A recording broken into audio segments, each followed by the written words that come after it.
ನಮಸ್ಕಾರ ಸ್ನೇಹಿತರೆ, ಮತ್ತೊಮ್ಮೆ ನನ್ನ ಚಾನಲ್ಗೆ ಪ್ರೀತಿಯ ಸ್ವಾಗತ. Welcome back to my channel. ಈ ಒಂದು ವಿಡಿಯೋದಲ್ಲಿ ಕರ್ನಾಟಕದಲ್ಲಿ ಹರಿಯುವಂತಹ ನದಿಗಳು ಯಾವ್ಯಾವು, ಕರ್ನಾಟಕದಲ್ಲಿ ಹರಿಯುವಂತಹ ನದಿಗಳು ಎಲ್ಲಿ ಉಗಮ ಆಗುತ್ತೆ, ಕಡೆಗೆ ಎಲ್ಲಿ ಸೇರಿಕೊಳ್ಳುತ್ತೆ ಅನ್ನೋದನ್ನ ತಿಳ್ಕೊಳ್ಳೋಣ. ಮೊದಲನೆಯದು ಕಾವೇರಿ ನದಿ. ಕನ್ನಡ ನಾಡಿನ ಜೀವನದಿ, ಕರ್ನಾಟಕದ ಜೀವನದಿ. ಇದು ಹುಟ್ಟುವಂತಹದು ಕೊಡಗಿನ ತಲಕಾವೇರಿಯಲ್ಲಿ ಹುಟ್ಟಿ ತಮಿಳುನಾಡಿನಲ್ಲಿ ಹರಿದು ಬಂಗಾಳ ಕೊಲ್ಲಿಯನ್ನು ಸೇರಿಕೊಳ್ಳುತ್ತೆ. ಎರಡನೇದು ನೋಡಿ ಕೃಷ್ಣಾ ನದಿ. ಕೃಷ್ಣಾ ನದಿ ದಕ್ಷಿಣ ಭಾರತದ ಅತಿ ದೊಡ್ಡ ನದಿ. ಈ ಕೃಷ್ಣಾ ನದಿಯ ಉಗಮ ಎಲ್ಲಿ ಅಂದರೆ ಮಹಾರಾಷ್ಟ್ರದಲ್ಲಿ ಹುಟ್ಟುತ್ತೆ ಈ ನದಿ. ನಂತರ ಕರ್ನಾಟಕದಲ್ಲಿ ಹರಿದು ಆಂಧ್ರ ಪ್ರದೇಶವನ್ನು ಸೇರಿಕೊಳ್ಳುತ್ತೆ. ಮೂರನೇದು ನೋಡಿ ಭೀಮಾ ನದಿ. ಕರ್ನಾಟಕದಲ್ಲಿ ಹರಿಯುವಂತಹ ಈ ಭೀಮಾ ನದಿ ಮಹಾರಾಷ್ಟ್ರದ ಭೀಮಾಶಂಕರ ಅರಣ್ಯದಲ್ಲಿ ಹುಟ್ಟಿ ಕರ್ನಾಟಕದ ರಾಯಚೂರಲ್ಲಿ ಹರಿದು ಆಂಧ್ರದ ಕೃಷ್ಣಾ ನದಿಯನ್ನು ಸೇರಿಕೊಳ್ಳುತ್ತೆ. ನಂತರ ಘಟಪ್ರಭಾ ನದಿ. ಘಟಪ್ರಭಾ ನದಿ ಕೃಷ್ಣಾ ನದಿಯ ಒಂದು ಉಪನದಿ ಆಗಿದೆ. ಕೃಷ್ಣಾ ನದಿಯಲ್ಲಿ ಹರಿಯೋದು ಅಂದರೆ ಅದು ಆಂಧ್ರ ಪ್ರದೇಶ, ಅದರ ಒಂದು ಉಪನದಿನೇ ಈ ಒಂದು ಘಟಪ್ರಭಾ. ನೆಕ್ಸ್ಟ್ ಐದನೇದು ಮಲಪ್ರಭಾ ನದಿ. ಇದು ಹುಟ್ಟುವಂತಹದ್ದು ಎಲ್ಲಿ ಅಂದರೆ ಉಗಮ ಸ್ಥಾನ ಬೆಳಗಾವಿ ಜಿಲ್ಲೆಯ ಸಹ್ಯಾದ್ರಿ ಪರ್ವತ ಶ್ರೇಣಿಯಲ್ಲಿ ಹುಟ್ಕೊಳ್ಳುತ್ತೆ ಮಲಪ್ರಭಾ ನದಿ. ಆರನೇದು ನೋಡಿ ಶರಾವತಿ ನದಿ.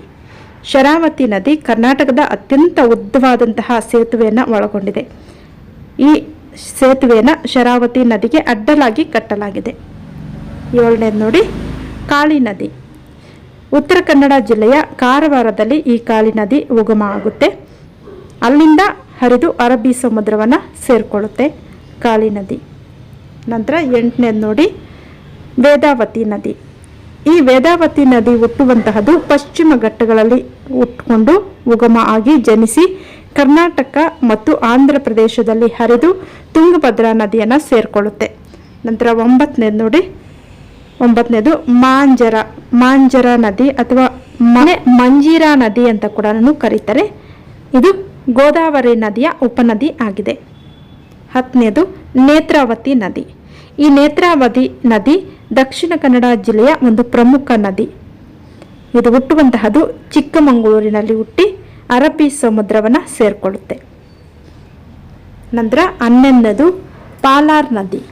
ಈ ಪಾಲಾರ್ ನದಿ ಕೋಲಾರ ಜಿಲ್ಲೆಯ ನಂದಿ ಬೆಟ್ಟದಲ್ಲಿ ಉಗಮಾಗಿ ಆಂಧ್ರ, ಕರ್ನಾಟಕ, ತಮಿಳುನಾಡಲ್ಲಿ ಹರಿದು ಬಂಗಾಳ ಕೊಲ್ಲಿಯನ್ನು ಸೇರಿಕೊಳ್ಳುತ್ತೆ. 12ನೇದು ನೋಡಿ ಅರ್ಕಾವತಿ ನದಿ. ಅರ್ಕಾವತಿ ನದಿ ಕಾವೇರಿಯ ಒಂದು ಉಪನದಿ. ಇದರ ಉಗಮ ಚಿಕ್ಕಬಳ್ಳಾಪುರ ಜಿಲ್ಲೆಯಲ್ಲಿ. 13ನೇದು ಕುಮುದ್ವತಿ ನದಿ. ಇದರ ಉಗಮ ಕುಮುದ್ವತಿಯ ಉಗಮ ಶಿವಗಂಗೆ ಬೆಟ್ಟ. ಶಿವಗಂಗೆ ಬೆಟ್ಟದಲ್ಲಿ ಈ ಒಂದು ಕುಮುದ್ವತಿ ನದಿಯ ಉಗಮ ಸ್ಥಾನ ಆಗಿದೆ. ನಂತರ 14ನೇದು ಶಿಂಷಾ ನದಿ. ಶಿಂಷಾ ನದಿ ಕಾವೇರಿಯ ಒಂದು ಉಪನದಿ. ಇದರ ಉಗಮ ಬಂದು ತುಮಕೂರು ಜಿಲ್ಲೆ. 15ನೇದು ವರದಾ ನದಿ. ಈ ವರದಾ ನದಿ ಶಿವಮೊಗ್ಗದಲ್ಲಿ ಉಗಮಿಸಿ ತುಂಗಭದ್ರಾ ನದಿಯನ್ನು ಸೇರಿಕೊಳ್ಳುತ್ತೆ. ನಂತರ 16ನೇದು ಹೇಮಾವತಿ ನದಿ. ಈ ಹೇಮಾವತಿ ನದಿ ಕಾವೇರಿ ನದಿಯ ಒಂದು ಉಪನದಿ ಆಗಿದೆ. ನಂತರ 17ನೇದು ಅಘನಾಶಿನಿ. ಈ ಅಘನಾಶಿನಿ ಮಲೆನಾಡಿನಲ್ಲಿ ಉಗಮಿಸಿ ಮಲೆನಾಡಿನಲ್ಲಿ ಹುಟ್ಟಿ ಅರಬ್ಬಿ ಸಮುದ್ರವನ್ನು ಸೇರಿಕೊಳ್ಳುತ್ತೆ. ಅಘನಾಶಿನಿ ನದಿ ಮಲೆನಾಡಿನಲ್ಲಿ ಜನಿಸಿ ಅಥವಾ ಉಗಮಿಸಿ ಅರಬ್ಬಿ ಸಮುದ್ರವನ್ನು ಸೇರಿಕೊಳ್ಳುತ್ತೆ. 18ನೇದು ಲಕ್ಷ್ಮಣ ತೀರ್ಥ. ಲಕ್ಷ್ಮಣ ತೀರ್ಥದ ಉಗಮ ಕೊಡಗು ಜಿಲ್ಲೆಯಲ್ಲಿ ಈ ಲಕ್ಷ್ಮಣ ತೀರ್ಥದ ಉಗಮ ಆಗುತ್ತೆ. ಇದು ಕಾವೇರಿ ನದಿಯನ್ನು ಸೇರಿಕೊಳ್ಳುತ್ತೆ. ಕೊಡಗುವಲ್ಲಿ ಜನಿಸಿ ಕಾವೇರಿಯನ್ನು ಸೇರಿಕೊಳ್ಳುತ್ತೆ. 19ನೇದು ನೋಡಿ ತುಂಗಾ ಮತ್ತು ಭದ್ರಾ ನದಿಗಳು ಶಿವಮೊಗ್ಗ ಜಿಲ್ಲೆಯಲ್ಲಿ ಉಗಮಾಗಿ ಕೃಷ್ಣಾ ನದಿಯನ್ನು ಸೇರಿಕೊಳ್ಳುತ್ತೆ. ನೆಕ್ಸ್ಟ್ 20ನೇದು ಕಪಿಲಾ ನದಿ. ಕಪಿಲಾ ನದಿ ಕಬಿನಿ ಮತ್ತು ಕಪಿಲಾ ಎಂದು ಕರೀತಾರೆ. ಈ ನದಿಗಳನ್ನೇ ಕಬಿನಿ, ಕಪಿಲಾ ಅಂತ ಕೂಡ ಕರೀತಾರೆ. ಈ ನದಿಗಳು ಕೇರಳದಲ್ಲಿ ಜನಿಸಿ ಕರ್ನಾಟಕದಲ್ಲಿ ಹರಿದು ತಮಿಳುನಾಡನ್ನು ಸೇರಿಕೊಳ್ಳುತ್ತೆ.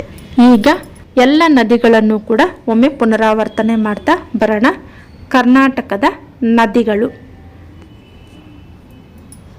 ಒಂದನೇದು ಕಾವೇರಿ, ಎರಡನೇದು ಕೃಷ್ಣಾ ನದಿ, ಮೂರನೇದು ಭೀಮಾ ನದಿ, 4 ಘಟಪ್ರಭಾ, 5 ಮಲಪ್ರಭಾ, 6 ಶರಾವತಿ, 7 ಕಾಳಿ ನದಿ, 8 ವೇದಾವತಿ, 9 ಮಾಂಜರ, 10 ನೇತ್ರಾವತಿ, 11 ಪಾಲಾರ್, 12 ಅರ್ಕಾವತಿ, 13 ಕುಮುದ್ವತಿ, 14 ಚುಂಷಾ, 15 ವರದಾ, 16 ಹೇಮಾವತಿ, 17 ಅಘನಾಶಿನಿ, 18 ಲಕ್ಷ್ಮಣ ತೀರ್ಥ, 19 ತುಂಗಭದ್ರಾ, 20 ಕಪಿಲ. ಇದಾಗಿದೆ ಸ್ನೇಹಿತರೆ ಕರ್ನಾಟಕದ ಪ್ರಮುಖ ನದಿಗಳು.